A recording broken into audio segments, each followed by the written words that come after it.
We have a lot of big plans for developing out the Mass Effect universe with tons of ancillary products, and you look at different media, and you look at different types of figurines and toys and books, and the books are a great example of extension of the universe that's really compelling and fun. So the fans will definitely enjoy those if they haven't had a chance to read them yet. They'll fill in the gaps and provide a lot of backstory, and also in the future they'll fill in the cracks between future installments in the franchise. I think when you win Game of the Year from someone like the New York Times, it really shows the way that the broader public is looking at your game in terms of an entertainment experience. And that's really what we were trying to do with Mass Effect, is to look at what we're doing with games and think about the way that human beings experience a story, not even just the way that you play a game, but how do you want to be immersed inside a story, and what can we do next? The thing about Mass Effect as a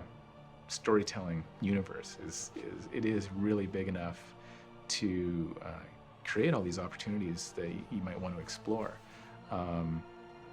Even the Citadel itself, we actually intended it to be a place that's so big and so diverse that you could tell thousands of stories just on the Citadel alone. And then there's so many other planets, there are species with their own backstories. There's something about Mass Effect that goes beyond the fact that it's a game. It's actually a universe that you can kind of think about as something unto itself, and then you can go into it through a video game, you can go into it through a novel. But it's a story that we're telling over time, and there's many different facets to the story. And the novels, one thing I personally really like about the novels is the way Drew Karpyshyn is written the first two novels, and I like the fact that you get the tactile experience. You get a sensory experience that you don't get through an electronic entertainment format. You can find out, the way things smell, and the way people use paper and razor blades still and things like that. Like these kind of moment-to-moment real-life things about what it's like to be in the Mass Effect universe. You read the novels, and then you go back to playing the game or whatever it might be, and you have kind of a greater sensory experience with the universe. Mass Effect Ascension is really cool because it actually explores the idea of the superhuman ability that's in Mass Effect called biotics. And we explored it a little bit in the game on a personal level through Caden, who had some of the early implants that allow human beings to kind of sense and control this fifth physical force in the universe that in real life scientists are exploring as dark energy.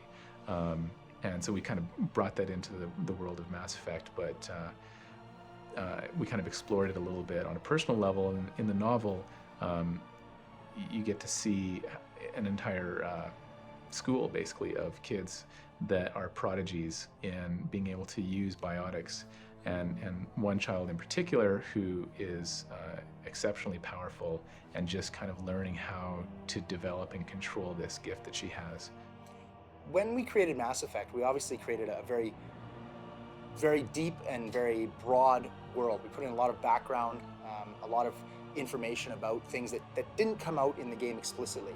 And we wanted to explore that. So we thought a good way to explore that and let fans see a lot of this extra material was through the novel Mass Effect Revelation. So we basically set it up as a prequel novel. It talks about Saren, the main villain, and Anderson, one of the characters, the player's mentor basically in the game. And it sort of shows this past relationship that they had. And it details a little bit more about the universe as well. It kind of shows you a little bit of the political stuff, a little bit more about some of the species, and tied in with the game. It's a great way to get the full experience of Mass Effect, to see really how vast and detailed this universe we've created is. I've been very careful not to bring too much of the characters into the books. For example, we're not planning on doing a novel about Commander Shepard because that's the player's story. We don't want to tell you our version of your story. You've got your own version of that story through playing the game. What we will do with the novels is introduce new concepts, new locations, new characters. So you'll probably get sort of a sneak peek in the novels. Mass Effect Ascension, the next novel coming out, will go into a little bit more depth about the Quarian race, the Quarian species, and then they will play a bigger role in the second Mass Effect game. You will be introduced to a couple characters that will play very prominent roles in the second Mass Effect game. And hopefully, fans will really appreciate the fact that they get that great story, and then there's so much more that we can tell and explore, not just through other games, but through other medium like books or potential, other avenues. Mass Effect had a ton of concepts. I mean, I sent Jorg, which was, he was putting it together with Prima, I sent him a giant folder and there was 20,000 images in there. Some were duplicated, but you can imagine how much there was to try and sort through, trying to keep track of the evolution of the character, because you're dumping them in finals. I mean, you had final folder, then final, really final, yeah, this is the one, and then we changed it again.